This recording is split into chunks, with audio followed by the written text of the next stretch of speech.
Graças a paz, irmãos, boa noite. Bom, dando continuidade à nossa série de estudos aqui no Evangelho de João, quando a gente fala sobre evangelhos, nós temos dois pontos centrais, são dois pontos-chave, quando a gente lê algum dos 4 evangelhos. O primeiro ponto é a questão da morte de Cristo, a entrega de Cristo na cruz. O segundo ponto é a ressurreição de Cristo. E nós, hoje, e o nosso próximo encontro, nosso próximo culto, tratarão desses dois pontos em específico. Na última mensagem, nós vimos a etapa final do julgamento de Cristo, e aqui nós vamos ver a morte de Cristo. Então, convido os irmãos a abrirem lá no Evangelho de João, capítulo 19. A gente vai ler dos versículos 28 a 42. Então, Evangelho de João, 19, 28 a 42. Eu vou ler aqui na Nova Versão Transformadora, e diz assim: Jesus sabia que sua missão havia terminado, e para cumprir as Escrituras, disse: Eu estou com sede. Havia ali uma vasilha com vinagre, de modo que ensoparam uma esponja no vinagre e a colocaram na ponta de um caniço de sopo e a ergueram até os lábios de Jesus.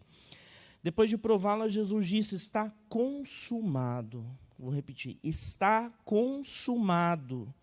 Então inclinou a cabeça e entregou o Espírito.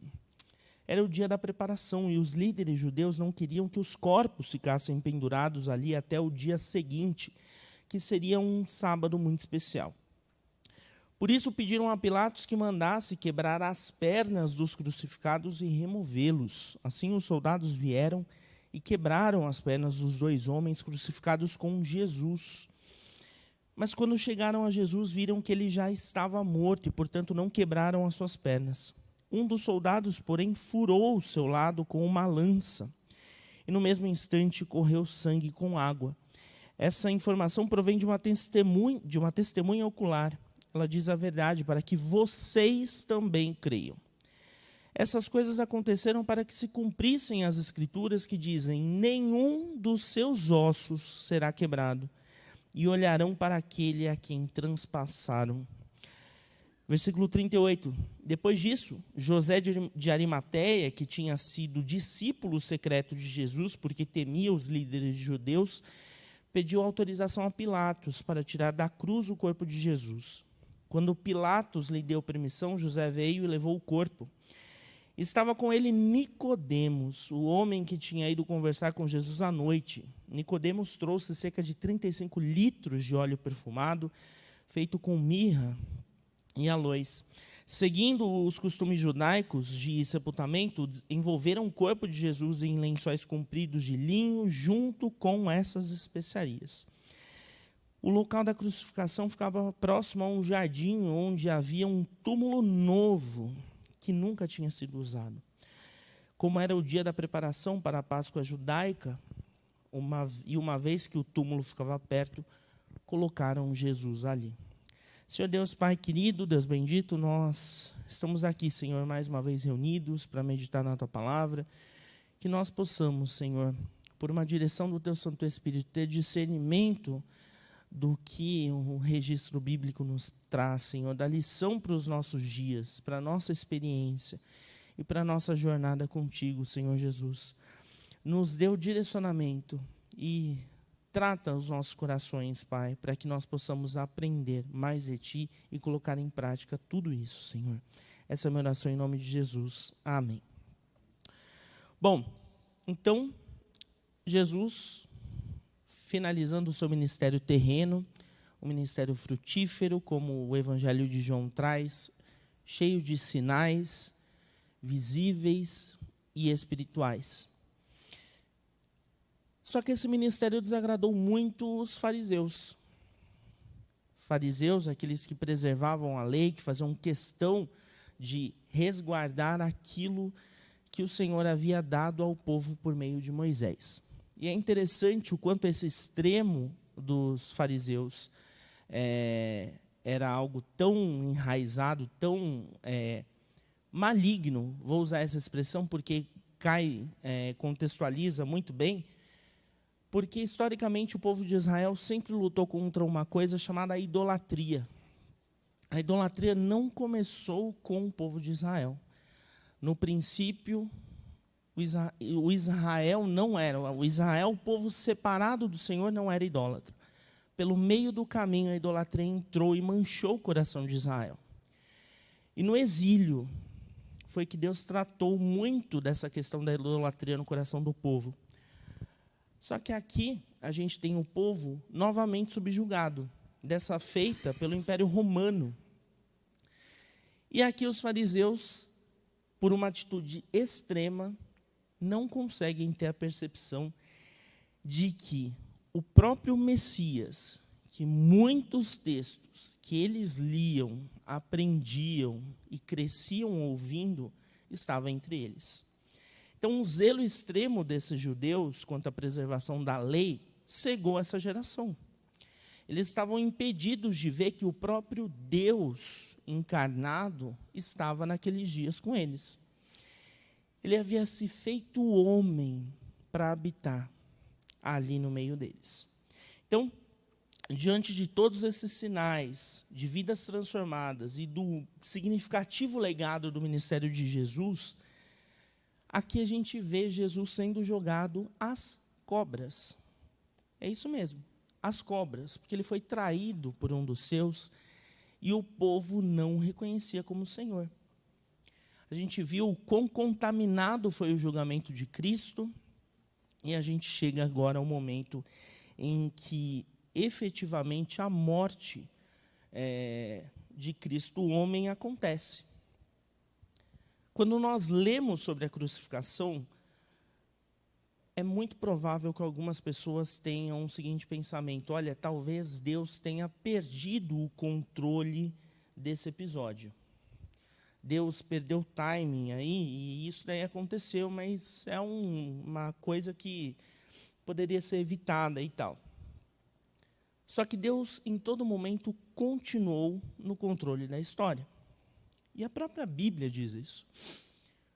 Quando Jesus diz, está consumado, esse é um claro exemplo de que tudo estava nos planos do Senhor.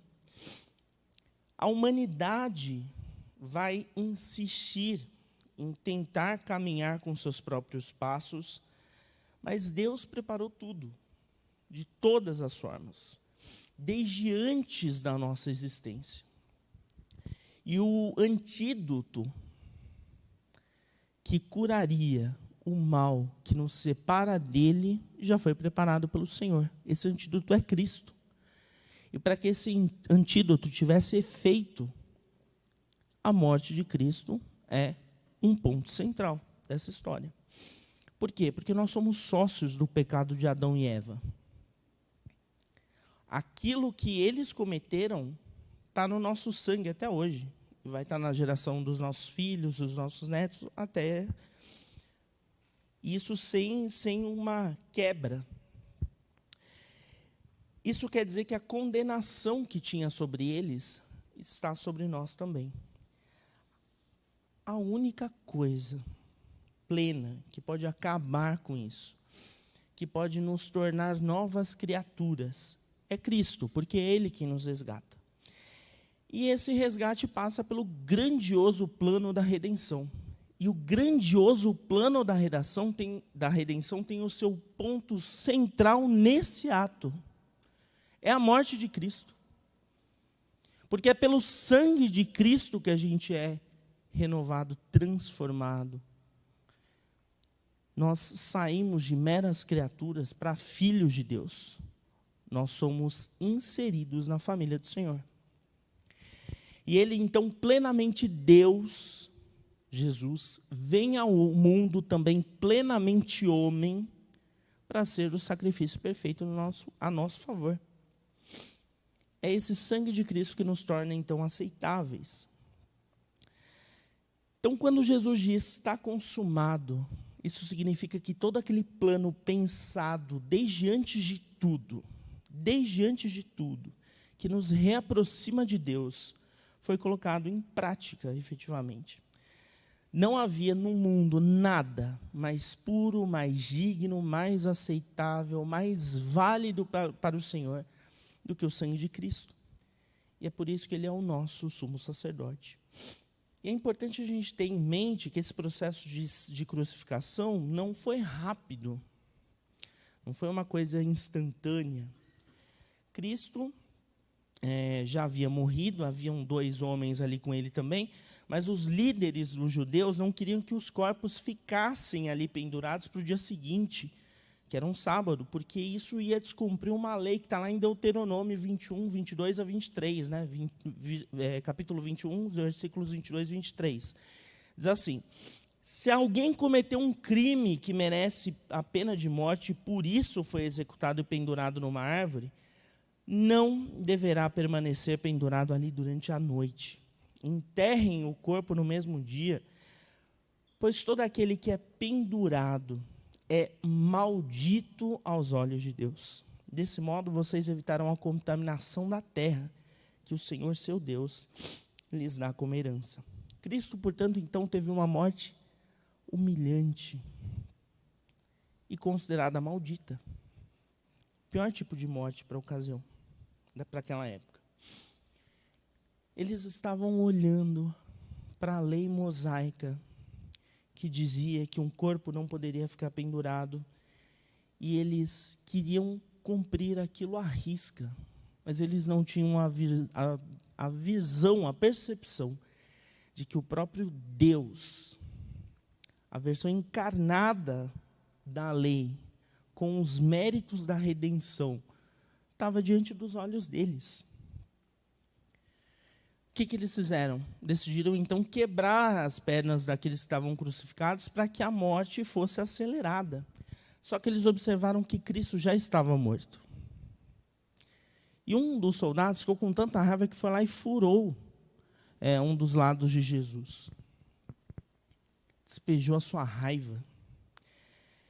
Isso nos mostra que muitas vezes as circunstâncias e as pessoas tentam agir contra as nossas vidas, achando que vão nos prejudicar ou nos ferir, mas da mesma forma que o Senhor teve um santo e pleno propósito na morte de Cristo, o Senhor nos lembra de que a nossa vida está nas mãos dele. Isso não é mensagem motivacional. A gente vê esse plano de amor de Deus por nós na Bíblia. Isso aqui não é um coach falando, é a Bíblia. Se a gente lê a Bíblia, a gente vai ver isso. Então, nada surpreende a Deus.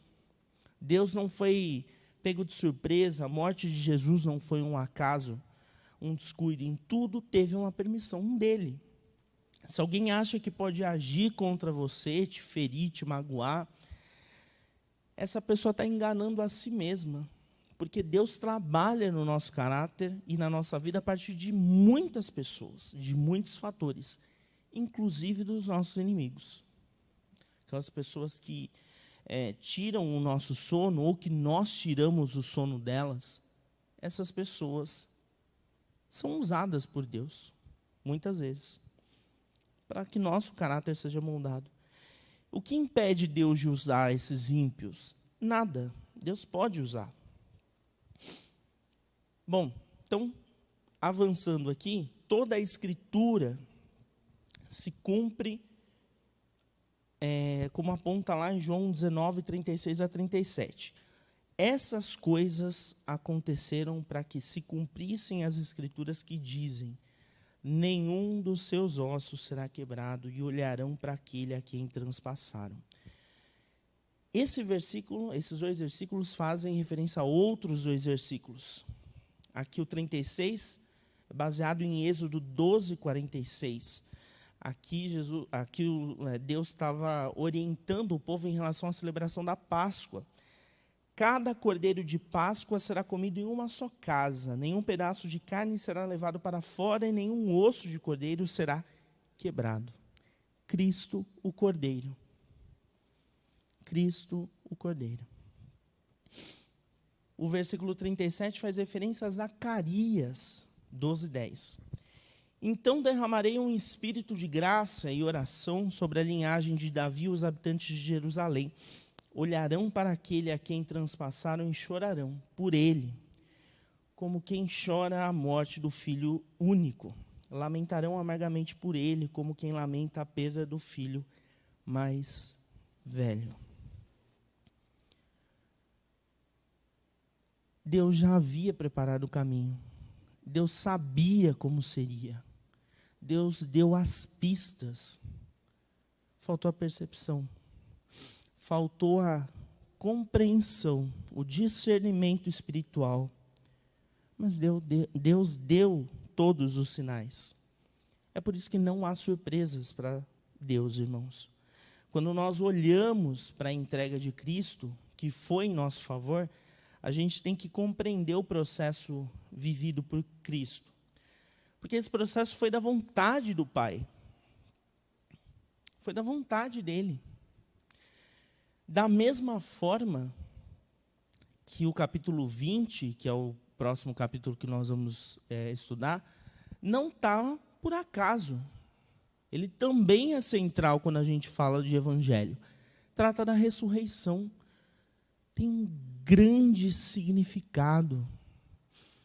Mostra que Jesus, plenamente Deus e plenamente homem, vive e reina e é o Senhor da nossa história. O propósito do Senhor, irmãos, ele se revela na hora certa. A morte de Cristo, então, foi para trazer vida e vida eterna. Por isso que essa mensagem tem como tema a morte que traz vida. É a única morte que pode nos dar vida. A morte de Cristo nos trouxe vida e vida eterna. Por vezes a gente pode se questionar sobre o motivo, por que isso só acontece comigo, né? Tem momentos que são cruciais, de desânimo total. Mas é nessa jornada, nesses desafios, que a gente vai aprendendo mais e dependendo mais de Deus. E a gente entende que Ele pode todas as coisas, a gente não pode. É um freio, é um lembrete da nossa limitação. Na sequência do texto bíblico, a gente vê que 2 discípulos secretos de Jesus apareceram na hora do sepultamento. Nicodemos, a gente já falou dele aqui, um fariseu, um homem da elite religiosa de Israel. Não por acaso a Bíblia diz também que ele se encontrou com Jesus à noite. E ele ficou próximo do ministério de Jesus. Mas a Bíblia chama de discípulo secreto. E a gente tem José de Arimateia, um homem muito rico e muito influente na sociedade daquela época. Foram eles que prepararam o corpo e o sepultaram num túmulo que ainda não havia sido usado. Você já parou para pensar... Vamos fazer esse exercício. Onde estavam os discípulos de Jesus? Aqueles que caminharam com ele durante o seu ministério. Assustados, em fuga, negaram, estavam em choque, certamente, por tudo o que havia acontecido. Mas em alguns momentos de extrema necessidade, de dificuldade, o Senhor levanta pessoas que a gente nem imagina em nosso favor. E essas pessoas são usadas pelo Senhor para que a vontade dele prevaleça sobre as nossas vidas, sobre a nossa história. E foi assim com Nicodemos e José de Arimateia. Eram discípulos secretos, mas eles estavam lá na hora-chave do sepultamento de Cristo. Num lugar chave, que dias depois estaria vazio, porque Cristo ressuscitou. A gente precisa ter, então, no coração sempre a percepção de que Deus não nos deixa à deriva. E aí eu finalizo essa mensagem com um texto que diz muito sobre isso, que é Salmo 37, versículos 39 e 40. O Senhor salva os justos.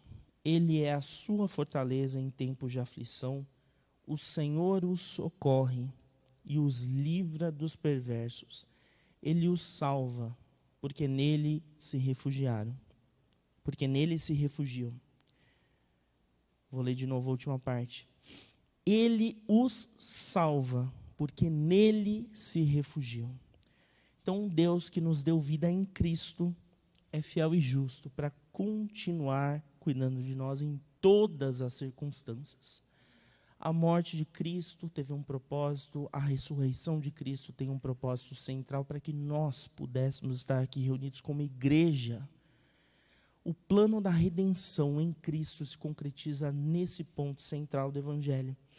Por mais que a gente enfrente dias cinzas, difíceis, por mais que amanhã seja uma quinta-feira ainda chata na vida de muitos, por mais que cobranças venham, aluno chato reclame, chefe chato grite, a vida continua e a vida é plena graças e pelos méritos de Cristo.